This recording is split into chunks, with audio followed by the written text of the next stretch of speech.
Welcome to Furniture Industry News for November 18th, 2024. Today, we're bringing you 3 important stories from across the furniture industry that you need to know about.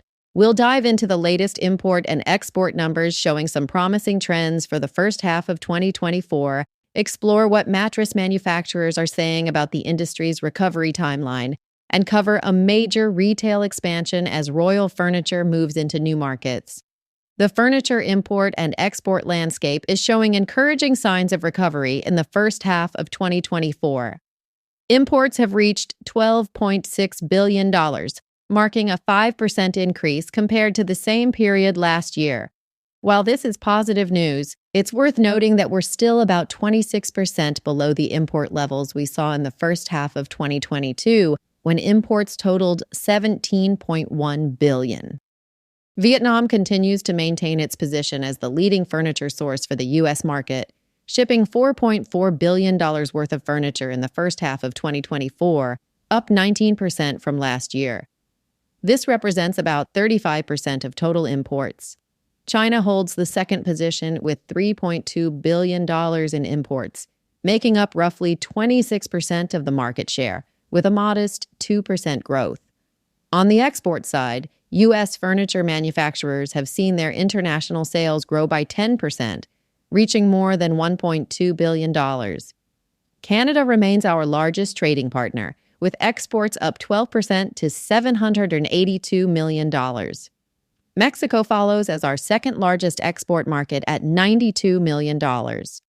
Several countries have significantly increased their purchases of U.S. furniture, with the Netherlands showing an impressive 88% increase and Saudi Arabia up by 48%. Looking at the mattress industry, manufacturers are adjusting to a new market reality that's quite different from the boom days of 2020 and 2021. The traditional promotional cycles tied to major holidays like President's Day, Memorial Day, and Labor Day are back, but with a notable difference. The slow periods are lasting longer while the peak sales periods are shorter than before. Many industry leaders are now setting their sights on 2025 for a meaningful recovery. In the meantime, companies aren't sitting idle. They're using this period to strengthen their operations and invest in innovation. For instance, Ashley, which recently acquired Resident Home and the Nectar brand, is focusing on value-oriented products with their new Peak lineup, offering both hybrid and all-foam mattresses at competitive price points. The housing market appears to be a key factor in the industry's recovery timeline. With current high interest rates affecting home sales, many consumers are postponing mattress purchases. Industry experts suggest that we'll likely see improvement once interest rates begin to drop and housing market activity picks up. Some manufacturers are adapting by expanding their product offerings.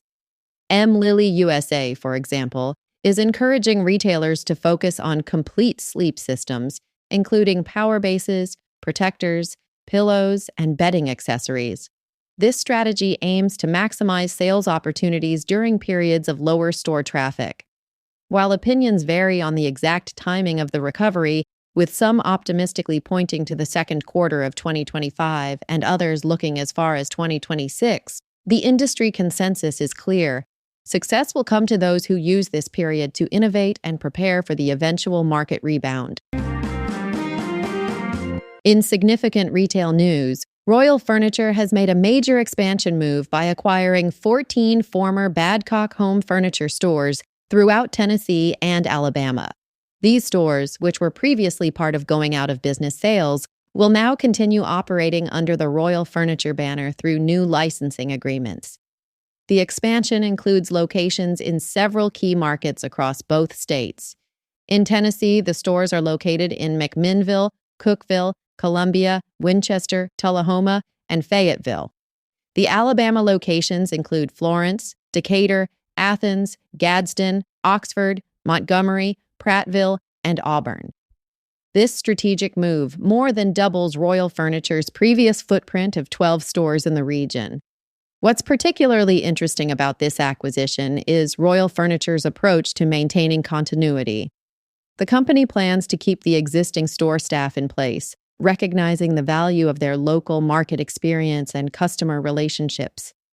Additionally, Royal Furniture will implement its own in-house financing program, similar to the model that made Badcock successful before its recent corporate changes.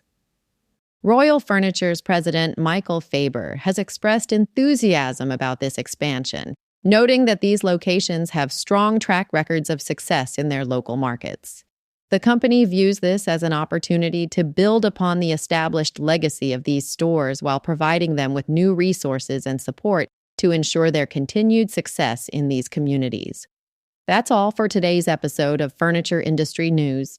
Thanks for spending time with us as we explored the latest developments in imports and exports, the mattress industry outlook, and Royal Furniture's exciting expansion. To make sure you never miss an update on these important industry trends, please subscribe to our podcast wherever you get your audio content. We'll catch you next time with more insights from the furniture industry.